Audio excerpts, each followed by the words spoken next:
Amado Padre, que está en el cielo, pero que también está aquí con nosotros.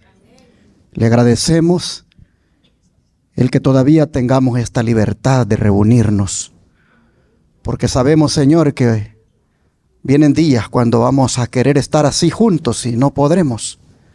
Por eso apreciamos el que todavía en esta libertad usted nos haya congregado para exaltar aún a su nombre.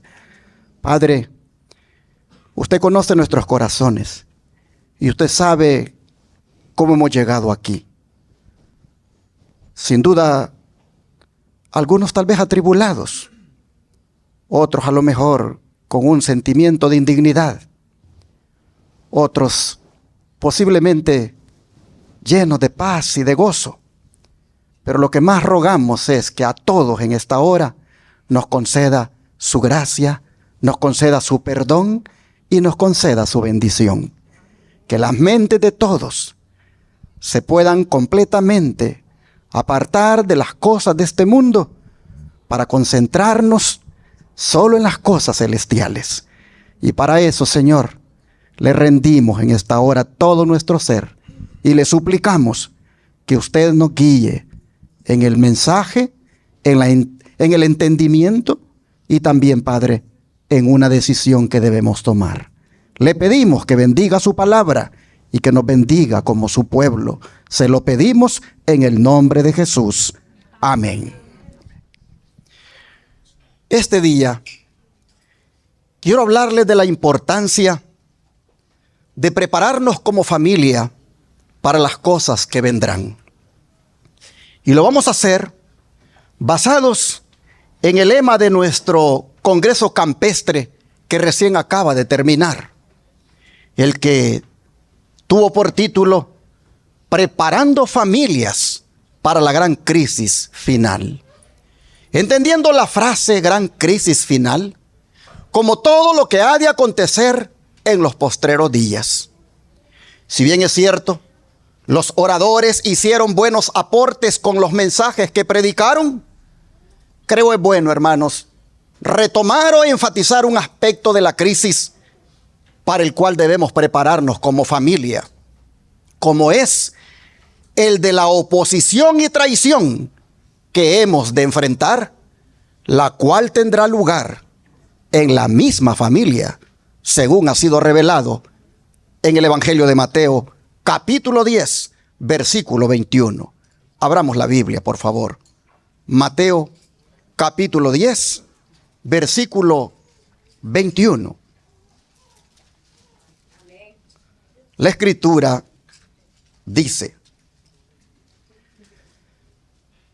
el hermano entregará a la muerte, ¿a quién, hermanos? Al hermano. Y el padre al hijo. Y los hijos se levantarán contra los padres y los harán morir. Ahora vean los versículos 34 al 38 de aquí mismo. Versículos 34 al 38. No penséis que he venido para traer paz a la tierra. No he venido para traer paz, sino ¿qué cosa? Espada. Porque he venido para poner en disensión al hombre contra su padre, a la hija contra su madre, y a la nuera contra su suegra. Y los enemigos del hombre serán ¿quiénes? Los de su misma casa. Oh, hermanos, así advertía Jesús a sus discípulos sobre lo que debían esperar por ser fieles al Evangelio. Este efecto del Evangelio no es culpa del mensaje, sino de quienes no lo reciben. Porque la fe de uno que ha creído en el Evangelio acusa y condena a aquel que no cree.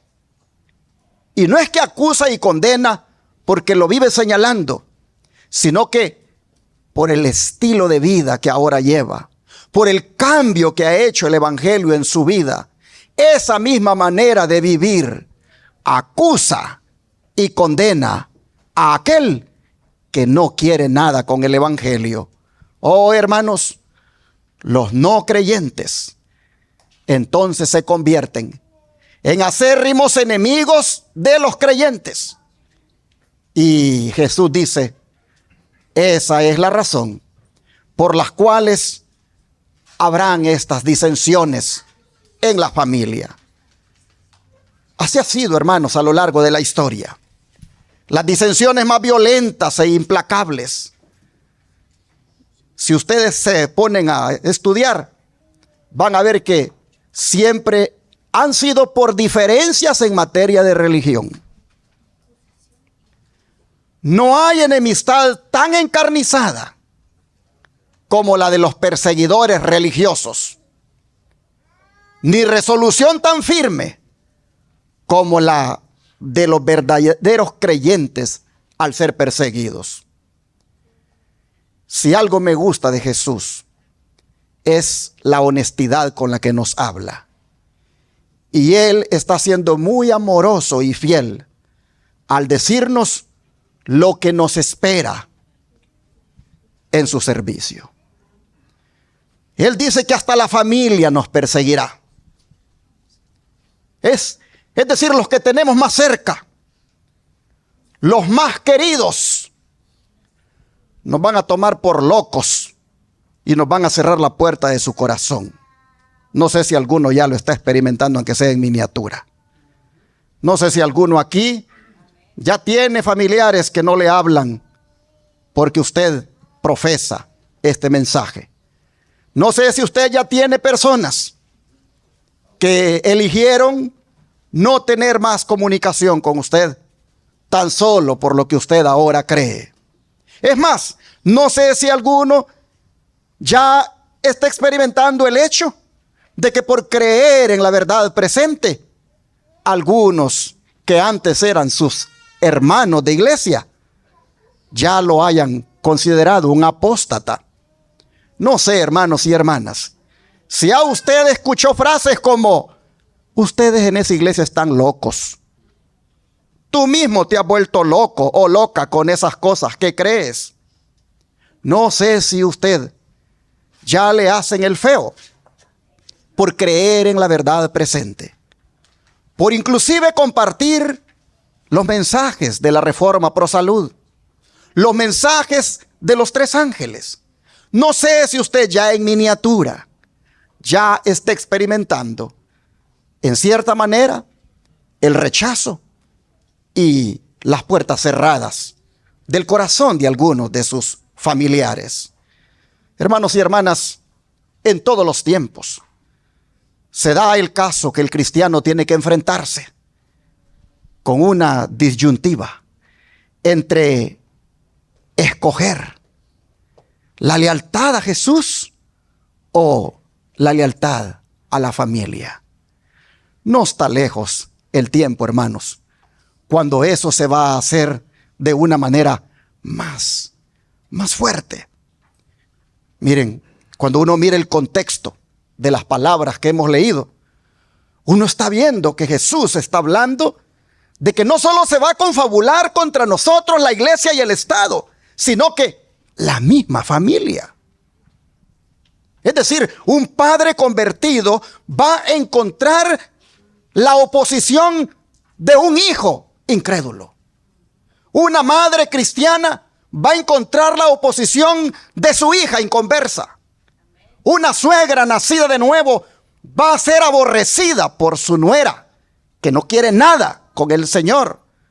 De modo que no está lejos el tiempo cuando tendremos que hacer una elección entre Cristo o la familia. Y ante eso el Señor se anticipa y nos dice lo que debemos hacer. En los versículos 37 y 38, leámoslo aquí de Mateo 10. Dice: el que ama a padre o madre más que a mí, no es digno de mí. El que ama a hijo o hija más que a mí, no es digno de mí. Y el que no toma su cruz y sigue en pos de mí, no es digno de mí. Así, hermanos y hermanas, el Señor nos dice que ante esa disyuntiva, ante esa indecisión de cómo le hago, a quién soy leal, si a Cristo o la familia, Jesús dice, agarren la cruz y ámenme más a mí. Oh, hermanos, el tomar la cruz de Cristo significa seguirle sin queja ni pesar ante la desaprobación de amigos y parientes.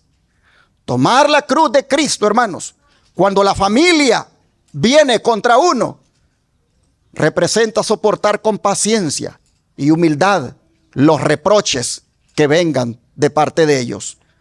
Significa sobrellevar la espada de la persecución que estos ahora empuñan, cuando lo que deberíamos de esperar de ellos sería paz.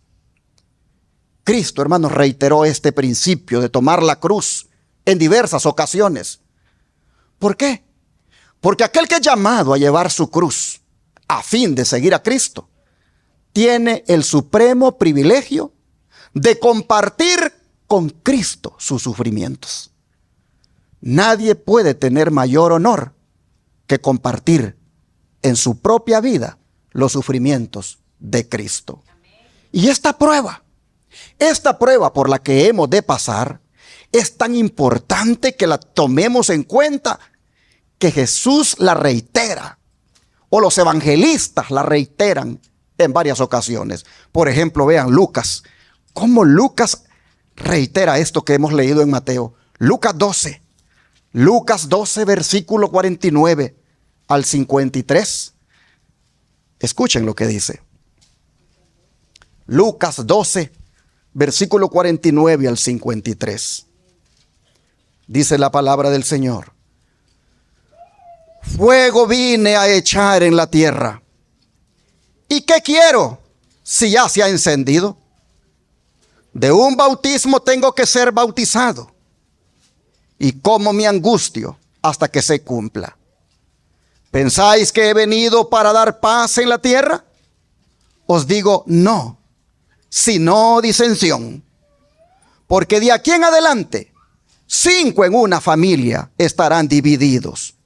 3 contra 2 y 2 contra 3. Estará dividido el padre contra el hijo y el hijo contra el padre. La madre contra la hija y la hija contra la madre. La suegra contra su nuera y la nuera contra su suegra. Ahora miren el capítulo 21, versículo 16, de aquí mismo de Lucas. Lucas 21, verso 16. Mas seréis entregados aún por vuestros padres y hermanos, y parientes y amigos, y matarán a algunos de vosotros. Si ustedes se fijan, hermanos, Jesús asocia el fuego de la persecución que él ha de tener y el bautismo de su muerte. Él lo asocia con la división que causaría en las familias el hecho de que alguien acepte el evangelio. Y yo pregunto, ¿se han cumplido al pie de la letra estas palabras en la historia? Es más, ¿se volverán a cumplir? Vamos al don de profecía para que nos ayude entonces a mirar si esto se ha cumplido literalmente y si se volverá a cumplir. El don de profecía dice así: Cristo dijo de sí mismo: no penséis que he venido para meter paz en la tierra. No he venido para meter paz, sino espada. Aunque es el príncipe de paz, es, sin embargo, causa de división. El que vino a proclamar alegres nuevas y a crear esperanza y gozo en los corazones de los hijos de los hombres, originó una controversia que arde profundamente y suscita intensa pasión en el corazón humano. Y advierte a sus seguidores al decir: en el mundo tendréis aflicción. Y al decir: os echarán mano y perseguirán, entregándoos a las sinagogas y a las cárceles, siendo llevados a los reyes y a los gobernantes por causa de mi nombre. Pero también al decir, mas seréis entregados aún de vuestros padres y hermanos y parientes y amigos, y matarán a algunos de vosotros. Esta profecía se ha cumplido de manera notable. Todo ultraje, vituperio y crueldad que Satanás pudo inventar e instigar a los corazones humanos se ha dirigido contra los seguidores de Jesús. Así está escrito en Hechos de los Apóstoles, página 69. Habla de que esto se ha cumplido de una manera notable. Se cumplió en los días de la iglesia primitiva y también se cumplió en los días de la Edad Media. Vean el conflicto de los siglos, lo que dice. En el siglo VI, el papado concluyó por afirmarse. El asiento de su poder quedó definitivamente fijado en la ciudad imperial, cuyo obispo fue proclamado cabeza de toda la iglesia. Es decir, hermanos, allá en Roma, allí al obispo de la iglesia cristiana, el imperio romano, el emperador, le constituyó como cabeza de todas las iglesias cristianas. Y allí, dice entonces, se afirmó el papado. Allí nació el papado. Y que sigue diciendo, el paganismo había dejado lugar al papado. El dragón dio a la bestia su poder y su trono y grande autoridad. Entonces empezaron a correr los 1260 años de la opresión papal, predicha en las profecías de Daniel y en el Apocalipsis. Y se los pongo en amarillo. Los cristianos entonces se vieron obligados a optar entre sacrificar su integridad y aceptar el culto y las ceremonias papales, o pasar la vida encerrados en los calabozos, o morir en el tormento, en la hoguera o bajo el hacha del verdugo. Y aquí viene la aplicación literal del cumplimiento de lo que venimos hablando de las palabras de Jesús. Entonces dice, se cumplieron las palabras de Jesús, las que dicen, seréis entregados aún de vuestros padres, hermanos y parientes y amigos, y matarán a algunos de vosotros, y seréis aborrecidos de todos por causa de mi nombre. Así que, hermanos y hermanas, literalmente en la Edad Media se cumplió lo que Jesús dijo, algo más cercano de nosotros.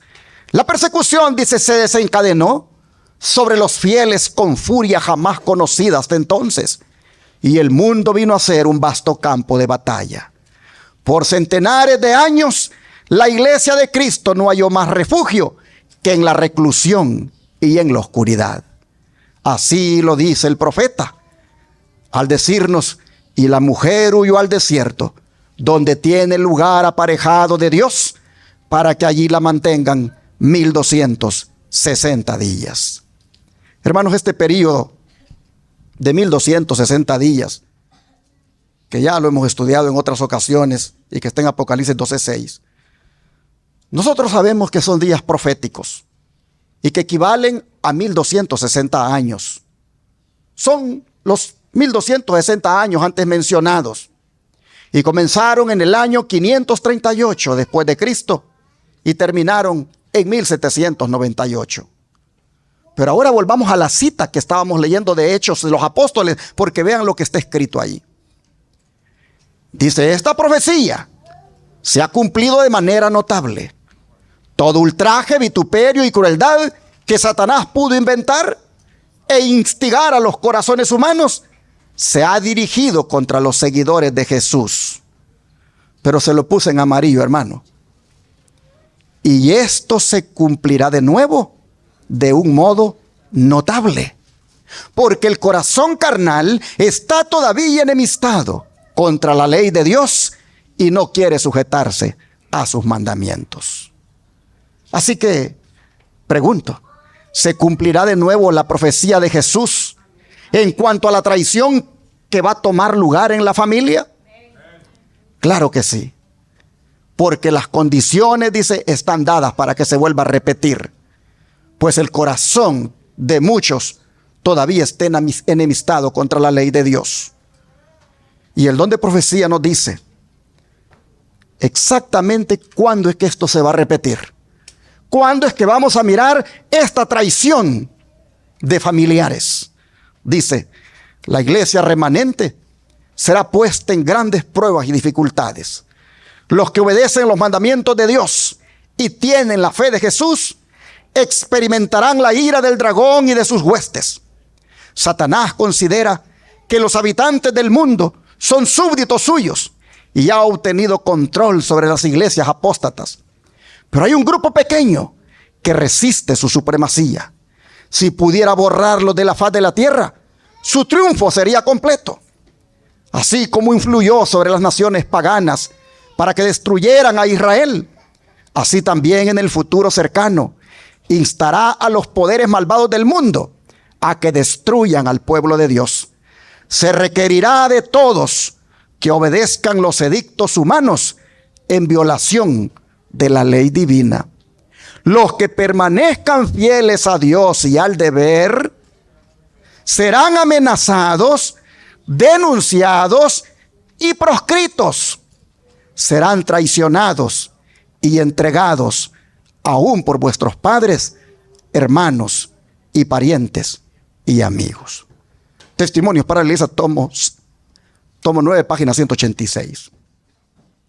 Claramente, hermanos, lo que está diciéndonos el don de profecía, que es cuando la ley de Dios se invalide por decreto, cuando se imponga la ley dominical. Entonces vamos a ver cumplidas las palabras que se cumplieron en los días de la iglesia primitiva, en los días de la Edad Media.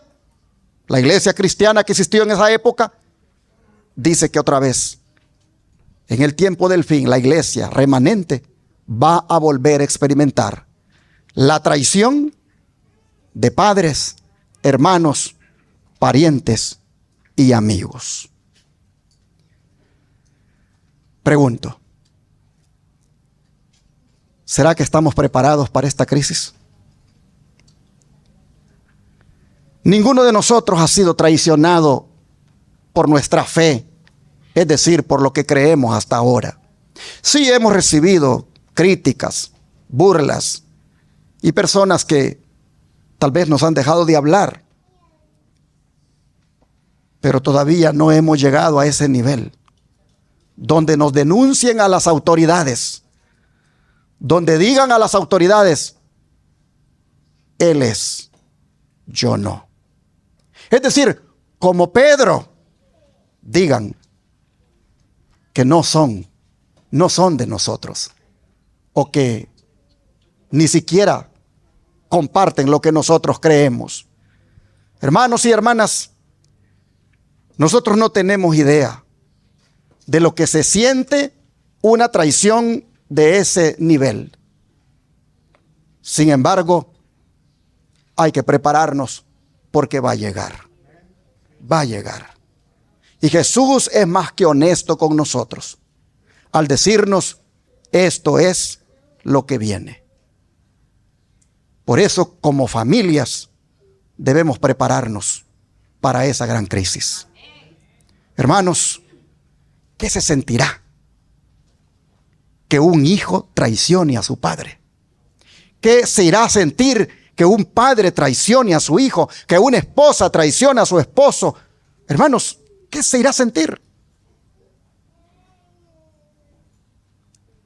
Como nunca lo hemos vivido en esa categoría, no tenemos idea. Sin embargo, hay un joven que él experimentó en carne propia esto, como lo fue el joven José. ¿Qué dice la escritura de él? Vamos a Génesis 37. Génesis 37, versículo 13 al 28. Génesis 37, versículo 13 al 28. 37, versículo 13 al 28. Dice así: y dijo Israel a José: tus hermanos apacientan las ovejas en Siquem. Ven y te enviaré a ellos. Y él respondió: heme aquí. E Israel le dijo: ve ahora, mira cómo están tus hermanos y cómo están las ovejas, y tráeme la respuesta. Y lo envió del valle de Hebrón y llegó a Siquem. Y lo halló un hombre andando, él errante por el campo, y le preguntó a aquel hombre: ¿qué buscas? José respondió: busco a mis hermanos. Te ruego que me muestres dónde están apacentando. Aquel hombre respondió: ya se han ido de aquí. Y yo les oí decir: vamos a Dotán. Entonces José fue tras de sus hermanos y los halló en Dotán. Cuando ellos lo vieron de lejos, antes que llegara cerca de ellos, conspiraron contra él para matarle. Y dijeron el uno al otro: he aquí viene el soñador. Ahora pues venid y matémosle y echémosle en una cisterna, y diremos: alguna mala bestia lo devoró, y veremos qué será de sus sueños. Cuando Rubén oyó esto, lo libró de sus manos y dijo: no lo matemos. Y les dijo Rubén: no derraméis sangre, echadlo en esta cisterna que está en el desierto, y no pongáis mano en él. Y lo hizo así por librarlo de sus manos y para hacerlo volver a su padre.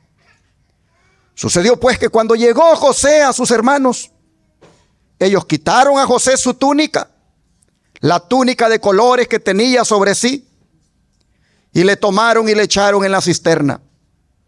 Pero la cisterna estaba vacía, no había en ella agua. Y se sentaron a comer pan, y alzando los ojos miraron, y he aquí una compañía de ismaelitas que venía de Galad. Y sus camellos traían aromas, bálsamo y mirra, e iban a llevarlo a Egipto. Entonces Judá dijo a sus hermanos: ¿qué provecho hay en que matemos a nuestro hermano y encubramos su muerte? Venid y vendámosle a los ismaelitas, y no sea vuestra mano sobre él, porque él es nuestro hermano, nuestra propia carne. Y sus hermanos convinieron con él. Y cuando pasaban los madianitas, mercaderes, sacaron ellos a José de la cisterna y le trajeron arriba, y le vendieron a los ismaelitas por 20 piezas de plata, y llevaron a José a Egipto. Hermanos y hermanas, qué triste relato el que hemos leído. Qué deseos más malvados los que había en el corazón de los hermanos hacia José. Sentimientos de envidia habían albergado, sentimientos de ira y de odio. Esos pensamientos con el tiempo se habían arraigado de tal manera que eso era lo que tenían como carácter. Y cuando lo ven venir, conspiran contra él para matarlo. Es difícil entender, hermanos y hermanas, la intensidad del odio de estos hermanos hacia José. La conspiración estaba dirigida no solo contra alguien de su propia sangre, sino que estaba dirigida contra el plan que Dios tenía para esa familia. Pues recuerden, hermanos, que de toda esa familia iba a venir el Mesías. La familia era una familia que conservaba la divina promesa. Estos muchachos habían oído del pacto que Dios había hecho con su bisabuelo Abraham. Sabían de que ellos no eran una familia más en la tierra. Sabían que ellos eran una familia peculiar, única, de cuyos descendientes nacería el Salvador. Así que su macabro plan va contra la voluntad de Dios que Él tiene para ellos como familia. En la actitud de ellos como hermanos se puede ver, hermanos, el horrible poder que tiene el pecado en el corazón de un hombre. Nosotros miramos cómo el odio los había cegado hasta el punto de no reconocer lo que hacían. La venta que hicieron de José fue una violación al principio de que ningún hombre tiene derecho de someter a otro a una servidumbre involuntaria. Ese acto perverso de vender a su hermano demuestra hasta dónde había llegado la moral y cómo se había posesionado esa inmoralidad en ellos. Y así, hermanos y hermanas, los que vendieron a José demostraron que habían perdido todo afecto natural. La venta de José como esclavo es el primer ejemplo que se registra en la Biblia de una transacción de esa naturaleza. ¿Lo vendieron por cuánto? Por 20 piezas de plata. Y sin duda lo fueron a revender en Egipto por 30 piezas. Porque ese es el precio que valía un esclavo en ese tiempo. Es decir, lo vendieron por menos de lo que valía un esclavo. Pero no dejan de ser relevantes las palabras de Judá, su hermano, al decir allí: es nuestro hermano, nuestra propia carne. Pero aún así está proponiendo venderlo. Y sus hermanos, dice, convinieron con él. El espíritu de profecía nos cuenta lo horrible que sintió José al recibir esa traición de sus hermanos, al recibir esa actitud tan llena de odio de parte de sus hermanos. Vean cómo el don de profecía lo describe. Cuando vio a los mercaderes, José comprendió la terrible verdad. Llegar a ser esclavo era una suerte más temible que la misma muerte. En la agonía de su terror, imploró a uno y a otro de sus hermanos, pero en vano. Algunos de ellos fueron conmovidos, pero el temor al ridículo los mantuvo callados. Todos tuvieron la impresión de que habían ido demasiado lejos para retroceder. Si perdonaban a José, éste los acusaría sin duda ante su padre, quien no pasaría por alto la crueldad cometida contra su hijo favorito. De manera que, endureciendo sus corazones a las súplicas de José, ¿qué hicieron? Lo entregaron en manos de los mercaderes paganos. La caravana continuó su camino y pronto se perdió de vista. Nosotros conocemos, hermanos, el resto de la historia. La injusticia de la que fue objeto en Egipto por parte de la mujer de su amo y cómo fue a parar a la cárcel por eso. Pero también conocemos que Dios nunca lo abandonó. Más bien lo reivindicó y lo usó como instrumento para salvar a toda una nación del hambre, como también para salvar más tarde a esos mismos crueles hermanos. Y así, hermanos, pudiéramos seguir la historia de cómo este muchacho experimentó esa tortura horrible. Pero, ¿qué de David? ¿Qué de David, hermanos? Sobre lo que él experimentó también. Vamos al Salmo 55, versículo 12 al 14.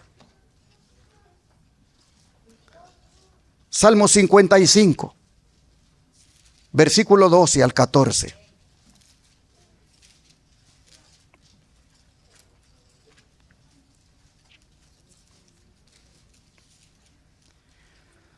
Dice el salmista: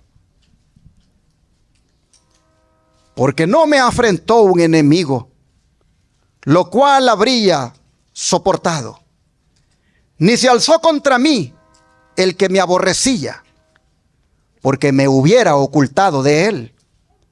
Sino tú, hombre, al parecer íntimo mío, mi guía y mi familiar, que juntos comunicábamos dulcemente los secretos y andábamos en amistad en la casa de Dios. Hermanos y hermanas, para este tiempo David estaba sufriendo la traición de su hijo Absalón. Pero estas palabras reflejan que uno más íntimo, un amigo suyo, consejero y hermano de iglesia, se le había unido a su hijo en la traición. Y eso a David le dolía mucho. Él siente que la deserción de su falso amigo es el peor golpe que está recibiendo. Él podría haberse preparado para soportar las injurias de un enemigo, dice. Podría haber encontrado armas para repeler el ataque de un enemigo o un refugio en el cual escapar de los enemigos descarados. Pero la bajeza de este amigo, la bajeza de uno que se olvida de la dulce compañía que un día tuvo con David en secreto, de la asociación pública que tuvo con él, inclusive cuando iban al templo a adorar. Eso David no lo puede soportar. Oh, hermanos y hermanas, no es difícil tolerar las calumnias de uno que es enemigo declarado.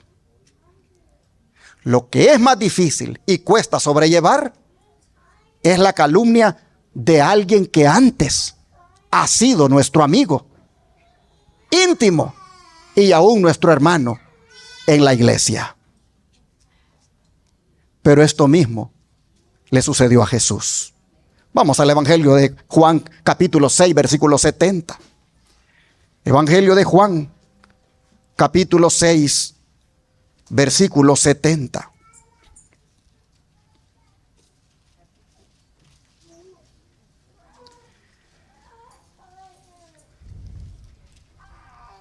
Y la escritura dice: Jesús les respondió: ¿no os he escogido yo a vosotros los 12, y uno de vosotros es diablo? Y el versículo 71 dice que hablaba de ¿quién? De Judas Iscariote, hijo de Simón, porque este era el que le iba a entregar y era uno de los 12. Ahora miren el capítulo 13, verso 18, de aquí mismo del Evangelio de Juan. Capítulo 13, verso 18.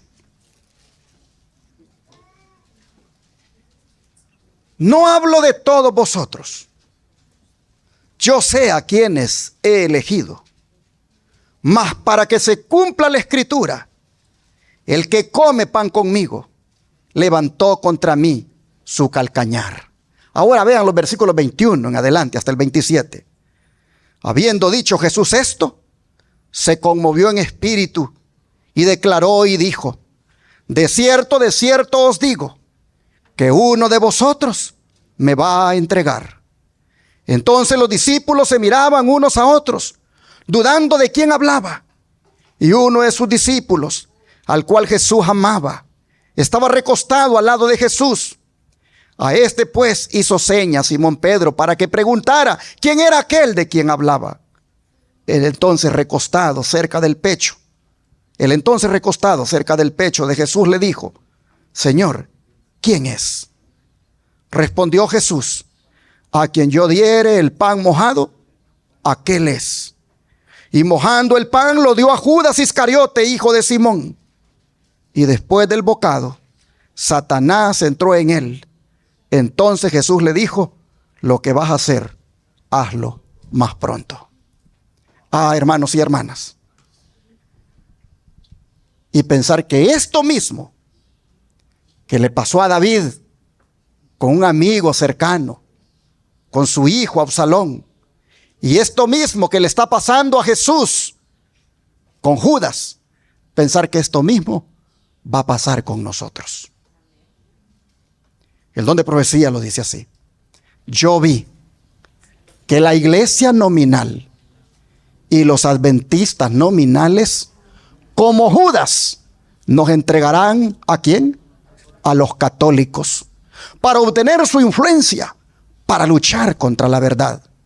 Los santos serán entonces un pueblo oscuro, poco conocido para los católicos. Pero las iglesias y los adventistas nominales, que conocen nuestra fe y costumbres, traicionarán a los santos y los denunciarán a los católicos como los que desprecian las instituciones del pueblo. Es decir, que ellos guardan el sábado y desprecian el domingo. Así lo dice la sierva del Señor en ese libro Spalding Magan Collection, página 1. Hermanos, ¿qué es lo que fue? Lo mismo que será. El Señor nos está diciendo: hay que prepararse, porque si conmigo, que soy el árbol verde, han hecho estas cosas, ¿qué no van a hacer con ustedes, que son árboles secos? Hay que prepararse.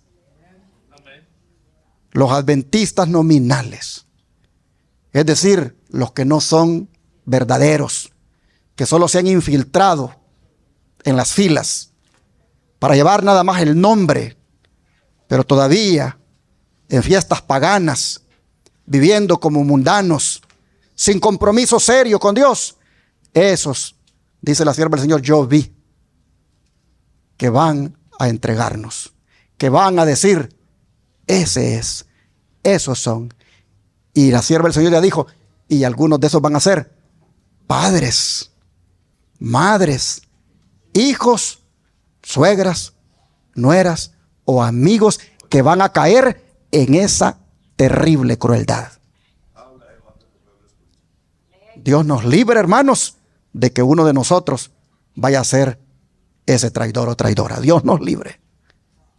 El Señor nos está con toda honestidad diciendo las cosas como son, para que tomemos acción y nos cuidemos de no hacer semejante crueldad. El don de profecía dice: tenemos mucho más que temer. ¿De dónde? De enemigos internos que de ¿dónde? Que de externos. Los impedimentos para el vigor y el éxito provienen mucho más de la iglesia misma que del mundo.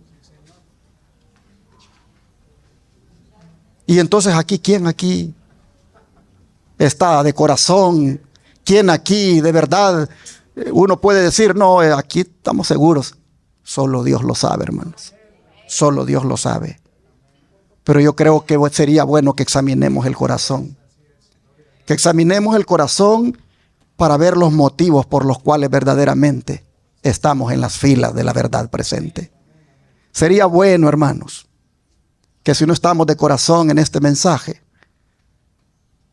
que mejor nos arrepintamos y que de verdad lo aceptemos de corazón, para no venir a darle cumplimiento a esta profecía de que enemigos internos van a hacer esta terrible maldad de persecución, de oposición.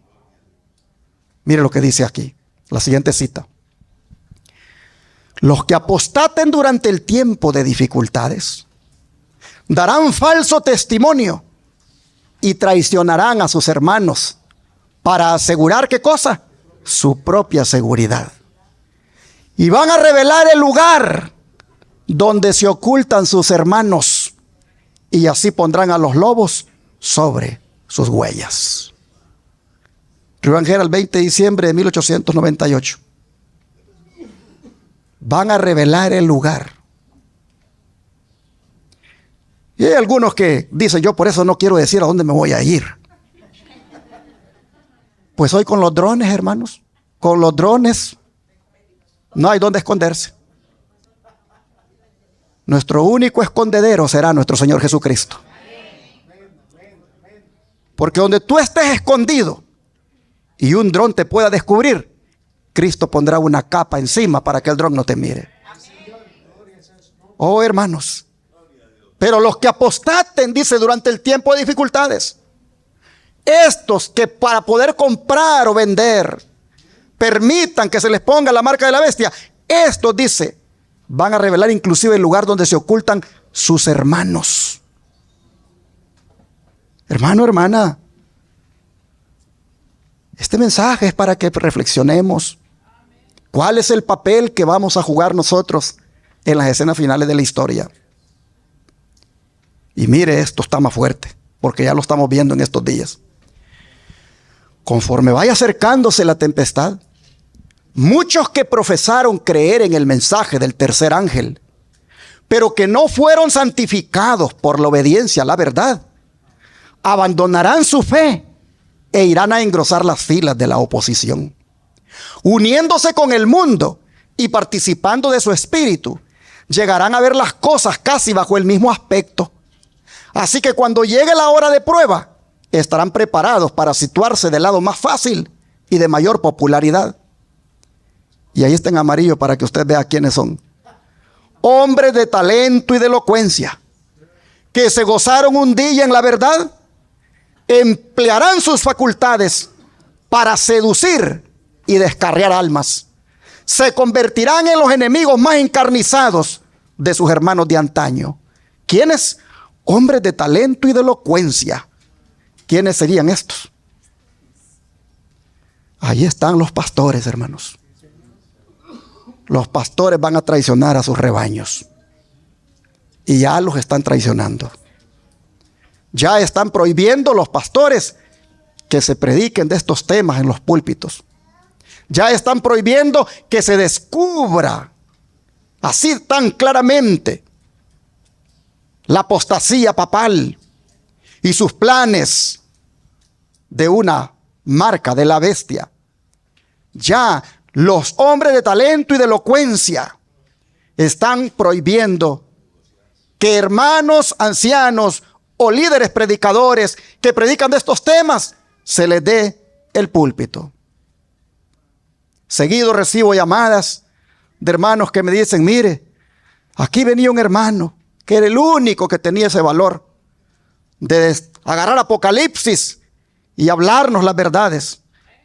El pastor vino hace poco y dijo: no lo reciban más. Él tiene prohibido predicar en los púlpitos de la iglesia. El hombre está allí calladito en el templo. Él no está defraternizado, pero está censurado. Tiene que predicar como predican los pastores. Mensajes ecuménicos, mensajes de puro amor, solo de la justificación por la fe, y que la gente siga viviendo en sus deleites y pecados. Hermanos, la justificación por la fe no es para justificar el pecado. La justificación por la fe es para obtener el perdón de los pecados y para obtener también victoria sobre el pecado. Pero si hace un énfasis de justificación por la fe que te deja allí en el deleite del pecado, en las cosas que te gustan del mundo, y justificado por su gracia, ahí te vas y te va a encontrar así el Señor y va a decir: pesado ha sido en balanza y ha sido hallado falto. Oh, hermanos, pero estos ministros están haciendo este trabajo y van a todavía hacer este otro, dice, de convertirse en enemigos más encarnizados de sus hermanos de antaño. Dice que cuando los observadores del sábado sean llevados ante los tribunales para responder de su fe, estos apóstatas serán los agentes más activos de Satanás para calumniarlos y acusarlos y para incitar a los magistrados contra ellos por medio de falsos informes e insinuaciones. Conflicto de los Siglos, página 593. Así que, hermanos y hermanas, Dios nos libre de cometer tan horrible traición. Pero solo podemos ser librados si nos preparamos desde ya para no hacerlo. ¿Y cómo nos podemos preparar, hermanos? ¿Cómo nos podemos preparar para no ser ese padre cruel que entregará a su hijo para no ser esa madre cruel que entregará a su hija, o esposa cruel que entregará a su esposo, y viceversa. ¿Cómo debemos prepararnos para no ser ese amigo que cometerá semejante crueldad? ¿Cómo debemos prepararnos?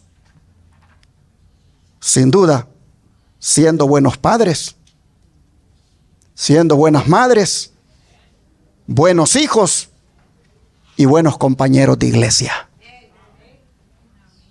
Pero eso de ser buenos, solo se consigue, hermanos, consagrándose al Señor.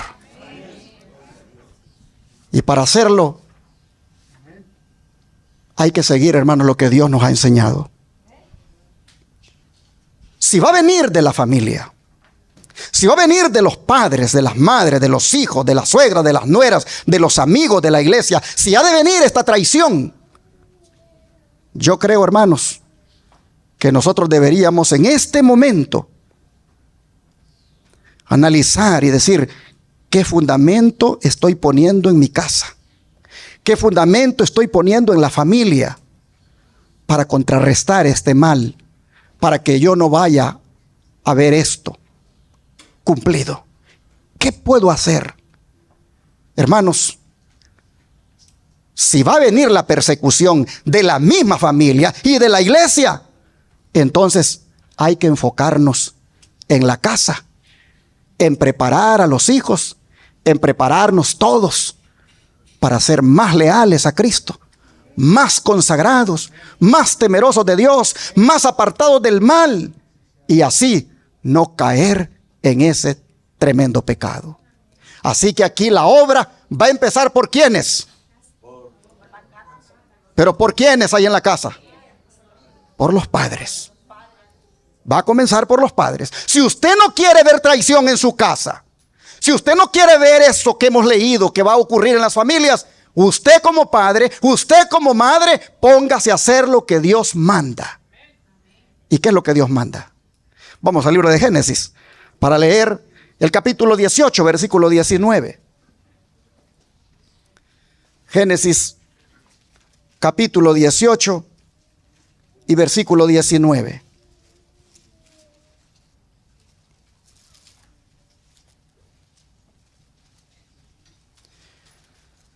Dice así la escritura, Génesis 18, verso 19. Porque yo sé que mandará a sus hijos y a su casa después de sí, que guarden el camino de Jehová, haciendo justicia y juicio, para que haga venir Jehová sobre Abraham lo que ha hablado acerca de él. Hermanos y hermanas, miren lo que Dios sabía acerca de Abraham como padre. ¿Qué es lo que Dios sabía acerca de Abraham como padre? Que él haría, dice, ¿qué cosa? Que sus hijos lo siguieran. Que él haría que sus hijos siguieran su ejemplo. Yo sé, dice Dios, que él va a mandar a sus hijos y a su familia que vayan después de él. ¿Qué es eso? ¿Qué es eso, hermanos? Eso es seguir un ejemplo. Y si nosotros queremos que no vaya a ocurrir traición en la familia, que no vaya a ocurrir traición en la casa, hermanos, padres de familia aquí y hermanas, madres, ya llegó la hora de que encaremos con seriedad la preparación de nuestra familia, poniéndonos nosotros ¿a dónde? Adelante, para que ellos nos sigan. El don de profecía, comentando estas palabras de Abraham, de lo que dice Dios de Abraham, vea lo que dice. Fue un gran honor para Abraham ser el padre del pueblo que durante siglos fue guardián y preservador de la verdad de Dios para el mundo. De aquel pueblo por medio del cual todas las naciones de la tierra iban a ser bendecidas con el advenimiento del Mesías prometido, lo que acabamos de estar hablando. El que llamó al patriarca le juzgó digno. Es Dios el que habla.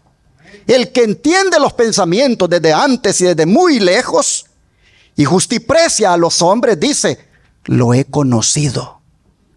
En lo que tocaba a Abraham, no traicionaría la verdad por motivos egoístas. Guardaría la ley y se conduciría recta y justamente. Y no solo temería al Señor, sino que también cultivaría la religión. ¿En dónde? En su hogar. Instruiría a su familia en la justicia. Y la ley de Dios sería la norma de su hogar. La familia de Abraham no era como la de nosotros. Mire, la familia de Abraham comprendía más de ¿cuántas? Más de 1000 almas. Porque no solo era familia, la esposa y el hijo de la promesa. Todos los demás en la casa eran familia. Dice, eran más de 1000 almas. Y los que por sus enseñanzas eran inducidos a adorar al Dios único, encontraban, allí en la casa de Abraham, encontraban un hogar en su campamento. Y allí, como en una escuela, recibían una instrucción que los preparaba para ser representantes de la verdadera fe. Pero ¿quién los preparaba? ¿Quién los instruía? Abraham, como el padre. Así que pesaba sobre Abraham una gran responsabilidad. Educaba a los otros padres de familia y sus métodos de gobierno eran puestos en práctica en las casas que ellos presidían.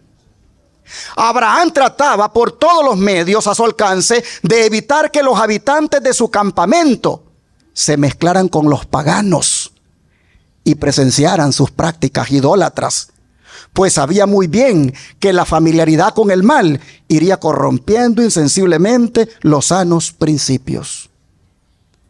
Él le decía a sus hijos, allá no vayan, con esa persona no vayan. Eso no es bueno que lo hagan. Él dice, evitaba que se mezclaran con los paganos y presenciaran sus prácticas idólatras. Alguien me comentaba que en mi país, El Salvador, cuando las pandillas dominaban, su hijo siempre tuvo conflictos con él como padre, porque él siempre le impedía que fuera con amigos en el área. Y ahora que ya está grande el hijo reconoce y le da gracias como padre por haberle impedido, porque de lo contrario estuviera ya en la cárcel como pandillero, pues eso es lo que aprendían los muchachos a hacer. Hermanos, nosotros como padres vemos el peligro y a nosotros nos corresponde decirle al hijo, a la hija, allí no vaya, eso no lo haga. Que se enoja, que se enoje, pero hay que decírselo con amor, que ese no es el lugar.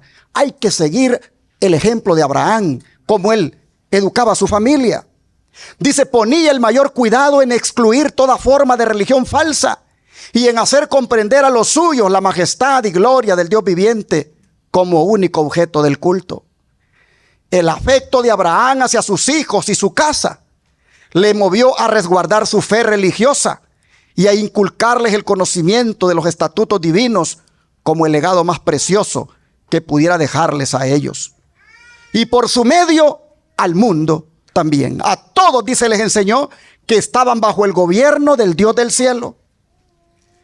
No debía haber opresión de parte de los padres, ni desobediencia de parte de los hijos. Y aquí paremos. ¿Qué no debía haber en la casa? Opresión de parte de los padres, ni desobediencia de parte de los hijos. En otras palabras, tenía que haber allí un buen trato de parte del padre para con los hijos. Que se entendiera muy bien lo que era la disciplina y lo que era el coraje, que muchas veces sale a relucir porque ya la paciencia se perdió. Debía haber, hermanos, una regla que se debía implementar y se debía inculcar a que se respetara, pero sin hacer opresión. Y había que inculcar la obediencia de parte de los hijos. Dice, la ley de Dios había designado a cada uno sus obligaciones y solo mediante la obediencia a dicha ley se podía obtener la felicidad y la prosperidad. Yo quiero destacar eso que está en amarillo, hermanos. No debía haber opresión de parte de los padres ni desobediencia de parte de los hijos. ¿Por qué lo quiero destacar? Porque eso está a tono. Eso está a tono con lo que Pablo dice en Efesios capítulo 6. Vamos a leer allí. Efesios capítulo 6, versículos 1 al 4. Efesios 6, versículos 1 al 4.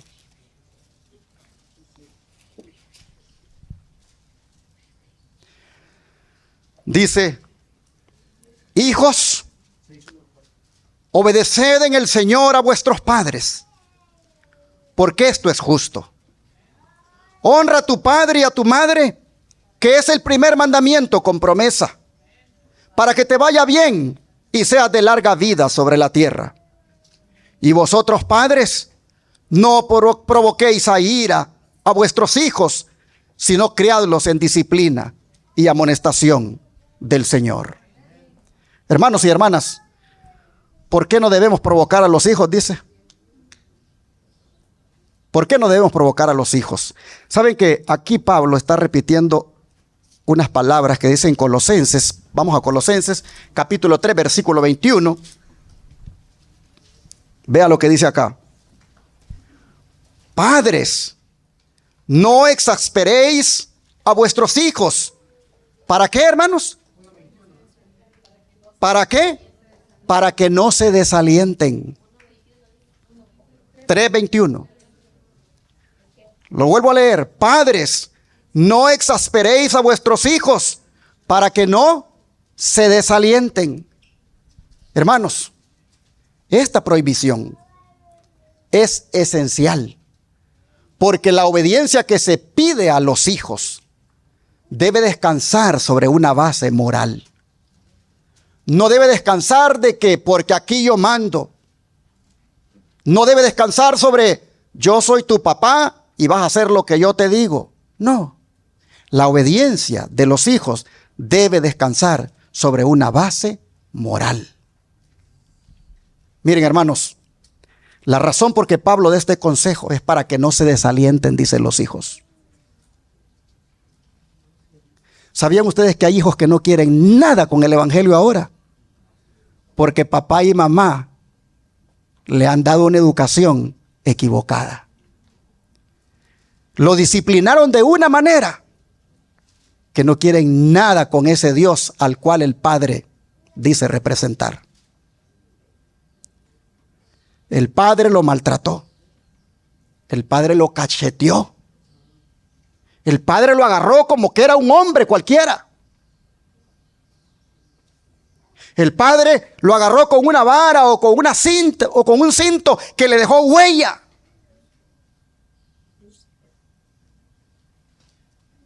Hermanos, no sé cómo ustedes leen la Biblia, pero dice, para que no se desaliente, no lo exasperes. Hay maneras como castigarlo. Un pastor, me gustaba lo que decía él, dice, mira, dice, me contaba él la historia. La primera vez que castigué a mi hija, dice, tuve que orar con ella para castigarla. Y le dijo, ven, hija. Y ya tenía él la correa ahí. Ven, hija, le dijo. Te tengo que castigar, le dijo, pero vamos a orar primero. Y dice que él orando lloró para tener que aplicar aquel castigo. Y lo aplicó.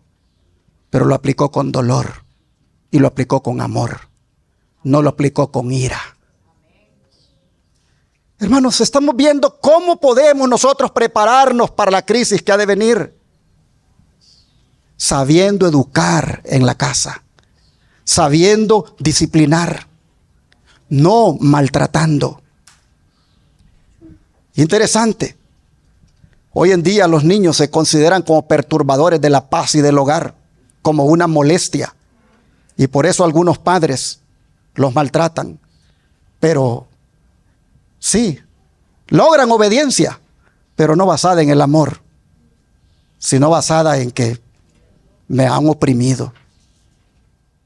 Oh, hermanos, ¿cómo necesitamos nacer de nuevo? Como padres, como madres. Mira lo que dice el don de profecía de una madre. Primero lo que le dice a ambos en general, a los padres. Padres, dice, Dios desea de vosotros que hagáis de vuestras familias un ejemplo de la familia del cielo. Proteged a vuestros hijos, sed bondadosos y tiernos con ellos. El padre, la madre y los hijos deben estar unidos con los vínculos áureos del amor. Una familia bien ordenada y bien disciplinada es un poder mayor para demostrar la eficacia del cristianismo que todos los sermones del mundo. Cuando los padres y las madres comprendan cómo los imitan sus hijos, vigilarán cuidadosamente cada palabra y ademán. ¿Y desde cuándo debemos tener ese cuidado, hermanos? Desde cuando están chiquititos. Pero a veces nosotros desde chiquitos les enseñamos a bailar. Porque de chiquitos les cantamos unas cancioncitas y nos movemos con ellos. Y los niños de chiquitos ya van aprendiendo a bailar, porque eso es lo que estamos enseñándoles. Cuando deberíamos de enseñarle a cantarle a Dios. Deberíamos de enseñarle a orarle a Dios. Deberíamos de enseñarle lo que dice la Escritura. Como ellos, dice, se fijan en todo lo que hacemos, hasta los ademanes, debemos nosotros tener cuidado de lo que hacemos, porque ellos van a imitar todo lo que vieron en casa. Así está escrito en el manuscrito 31 del año 1901. Pero escuchen esto, hermanos. A veces hacemos más para provocar que para ganar. Hemos leído: padres, no provoquéis a ir a vuestros hijos. He visto, dice, a una madre arrebatar de la mano de su hijo algo que le ocasionaba placer especial. El niño no veía la razón de ello y naturalmente se sintió maltratado. Luego siguió un altercado entre ambos y un vivo castigo puso fin a la escena, por lo menos aparentemente. Pero esta batalla dejó en la mente tierna una impresión que no se iba a borrar fácilmente. Esa madre actuó imprudentemente, no razonó de causa a efecto. Su acción dura, poco juiciosa, despertó las peores pasiones en el corazón de su hijo, y en toda ocasión similar, esas mismas pasiones se iban a despertar y fortalecer. Un padre me hablaba y me decía: habla con mi mujer, decía, porque vieras cómo trata a las niñas. Les dice que son brutas, porque no se aprenden las tablas, les da con los cuadernos en la cabeza. Y cristiana. Habla con ella. Hermanos, como así nos dieron a nosotros, casi nos daban con el machete, a veces así queremos nosotros darle a nuestros hijos. Pero en el Señor no es así, hermanos. En Cristo no se castiga así. Ese hijo resentido, mañana abandona las filas, mañana se va al mundo y se mete tanto en el mundo y el diablo lo usa tanto que por último dice: sí, ese mi papá es de esa fe, de esa doctrina, y él mismo entonces entrega a su padre. Porque no se supo en la familia poner una base como debe ser. Sigue diciendo: cuando los padres muestran un espíritu áspero, severo y dominante, se despierta en los hijos un espíritu de obstinación y terquedad. Así los padres no ejercen la influencia suavizadora que podrían tener sobre sus hijos. Padres, dice, ¿no podéis ver que las palabras ásperas provocan resistencia? ¿Qué haríais si se os trajera con tanta si se os tratara con tanta desconsideración como tratáis a vuestros pequeños? ¿Qué haríais si así te trataran a ti? Es vuestro deber, dice, estudiar de causa a efecto. Cuando regañasteis a vuestros niños, cuando con golpes de enojo heristeis a los que eran demasiado pequeños para defenderse, os preguntasteis qué efecto tendría ese trato sobre vosotros si te hubieran pegado a ti, si te hubieran golpeado a ti. ¿Habéis pensado cuán sensibles sois a las palabras de censura o de condenación? Oh, yo no aguanto que me digan nada. Ah, ok. ¿Y por qué tú, si te crees con derecho de hablarle hacia tu hijo, entonces? Dice: ¿cuán rápidamente os sentís heridos si pensáis que alguien deja de reconocer vuestras habilidades? No sois, dice, sino niños crecidos. Pensad pues cómo deben sentirse vuestros hijos cuando les dirigís palabras ásperas y cortantes, cuando los castigáis severamente por faltas que no son ni la mitad de ofensivas a la vista de Dios, como es el trato que les dais. Muchos padres que profesan ser cristianos no están convertidos. Cristo no habita en su corazón por fe. Su aspereza, su imprudencia, su carácter indómito disgustan a sus hijos y hacen que aborrezcan toda su instrucción religiosa. Y así, hermano, yo podría seguir y seguir y seguir, pero tendríamos que terminar como a las 5 de la tarde, porque hay mucho para compartir. Solo quiero que los hijos que están aquí abrieran Colosenses 3, o ya, si ya lo tienen abierto, lean el versículo 20. Colosenses 3:20. Dice: hijos, obedeced a vuestros padres en todo, porque esto agrada al Señor. En otras palabras, Dios demanda de los padres un buen trato hacia los hijos, pero demanda también de los hijos una obediencia total, porque eso le agrada al Señor. La desobediencia a los padres es considerada en la Biblia como uno de los mayores males.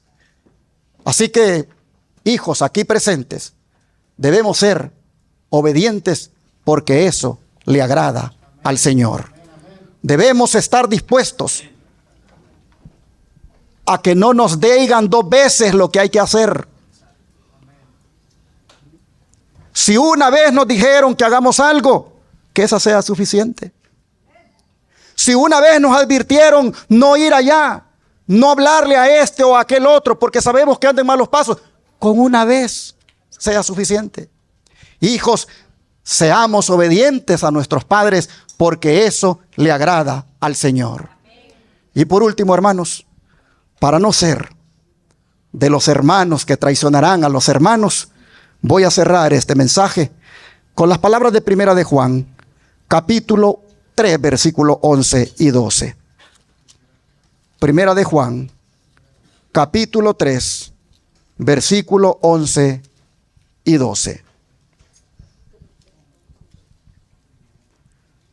Dice: porque este es el mensaje que habéis oído desde el principio, que nos amemos unos a otros. No como Caín, que era del maligno y mató a su hermano. ¿Y por qué causa le mató? Porque sus obras eran malas y las de su hermano justas. Hermanos míos, dice el 13, no os extrañéis si el mundo os aborrece. Hermanos y hermanas, como dice ahí en la pantalla, hay que preparar a la familia para esa gran crisis que ha de venir. Pero también hay que prepararnos como hermanos para no ser como Caín, que tristemente traicionó a su hermano. No dejemos que ni el celo ni el odio de Caín tome lugar en nuestro corazón en contra de ningún hermano. Hermanos, oremos para que Dios nos dé amor por los hermanos. Oremos porque Dios nos ayude a amar a nuestros hermanos. Es deber de nosotros orar por esto y manifestarlo. De manera, hermanos y hermanas, que para que podamos nosotros no ser de los que traicionan, pongamos por obra esta palabra que hemos leído y que no vuelva vacía, sino que la apliquemos en nuestros corazones. Que Dios nos bendiga. Oh, hermanos, ¿cuántos quieren caer rendidos a los pies de Cristo? ¿Cuántos quisieran ponerse este día como padres y como madres para que el Señor les instruya y hagan un mejor trabajo en su casa? ¿Cuántos hijos aquí les gustaría que el Señor les transforme su corazón para ser hijos más obedientes? Vamos a arrodillarnos y a pedírselo al Señor.